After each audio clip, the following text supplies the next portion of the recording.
Hey, what's up, fellas? How you doing, man? Antonelli here.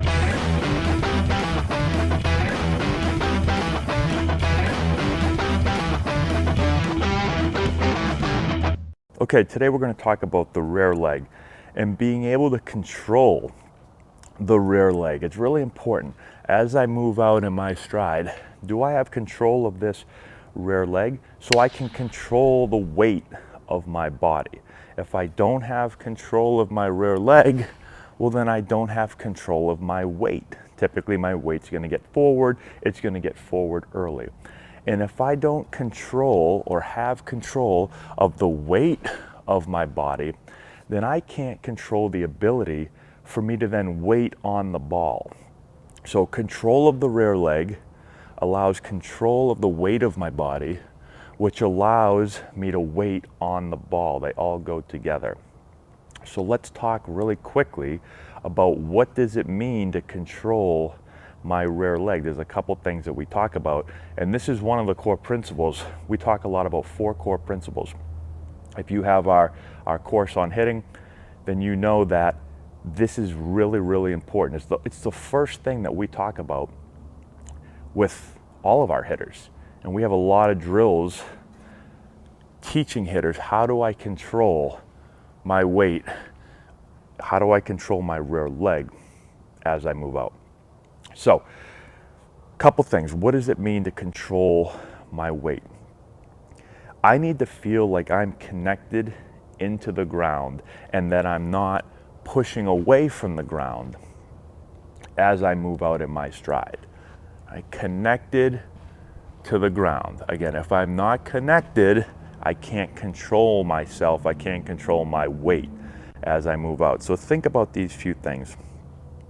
Think about as I'm preparing to hit, right? As I'm getting ready and I'm getting loaded, I want to think like I am coiling my lower body and feeling like I'm getting around my leg instead of getting into my legs by squatting.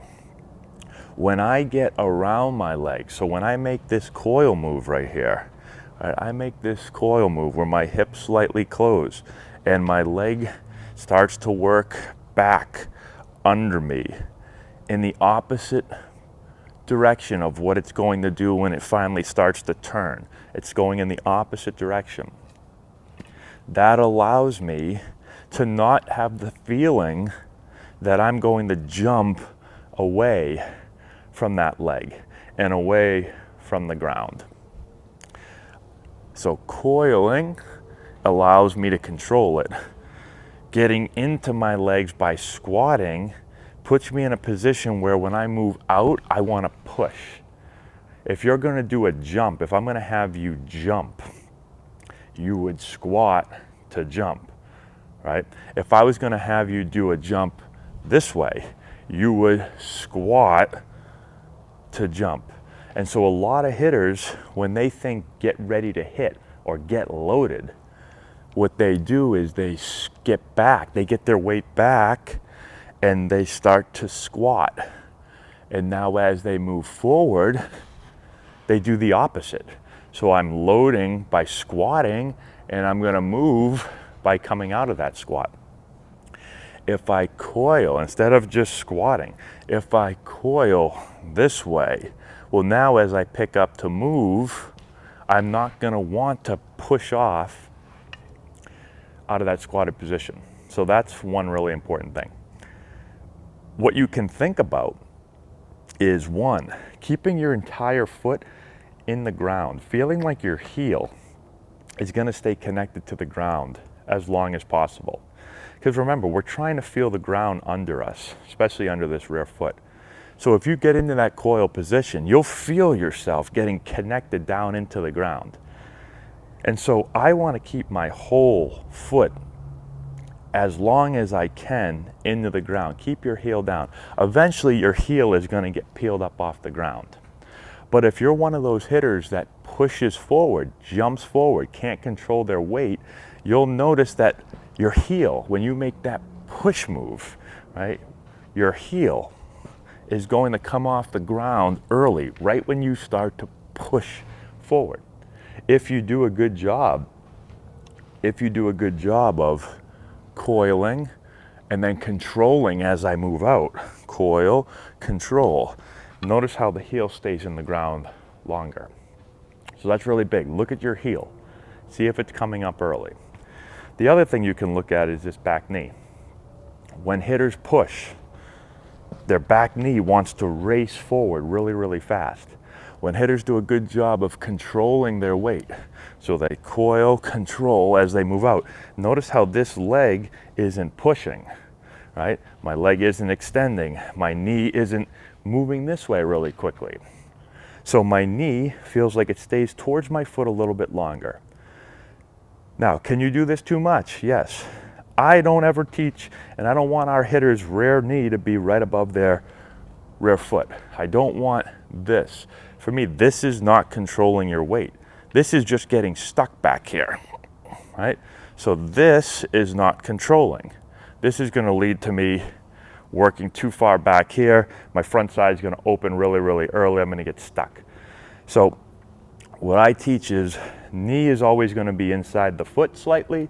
Hip is always going to be slightly inside the knee, right? So I'm here. As I move out, I'm somewhere here. Now everyone's a little bit different, but I don't think I've seen a major league hitter, a really high level hitter, get ready to hit and be in this position where their knee is completely over their foot and their hip is completely over their knee. That's not controlling my weight. You'll see this with some young players. You'll see a lot of young players because they're told, hey, get your weight back, get it back there. And so they'll either squat and jump, or they'll just sway back here and then just get stuck back there, right?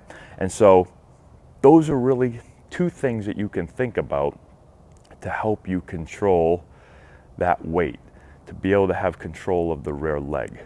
Now you've seen a bunch of drills that we do. I'm not going to go over them all, but easy stuff is to put your feet close together and force the hitter to move out from this position without jumping.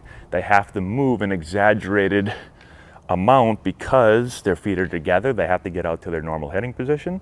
And so it just works on being able to control your weight as you move out. So we either go feet together, sometimes we'll cross the front foot over the rear foot, and same thing, try to get the player to move out without pushing or jumping.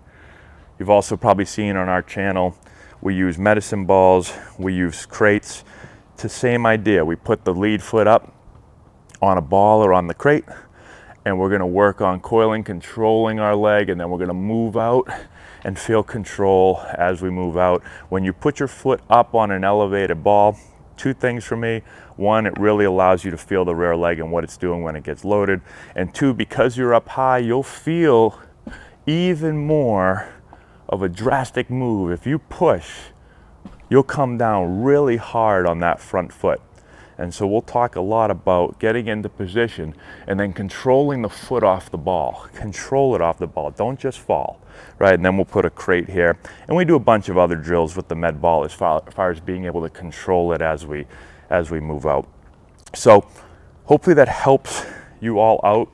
If you want to get more in depth with this, we talk about this a lot. Like I said, it's one of our 4 core principles. We go through some other drills on our hitting course. You can check it out in the comment section below, or in the description below, I should say, although it might be in the comment section also. Not really sure. But hopefully that helps you out. Let me know if you have any questions. Comment in the section below. Subscribe to the channel. Hit the little bell icon. Don't forget to do that. And that's all we got. We'll talk to you later. If you've enjoyed this video and want to learn more about building the elite swing, check out our new course. We have over 2 hours of content, almost 30 hitting drills. We break down the exact mechanics that you're going to want to implement into your swing. I've put the link in the description if you want to go check it out.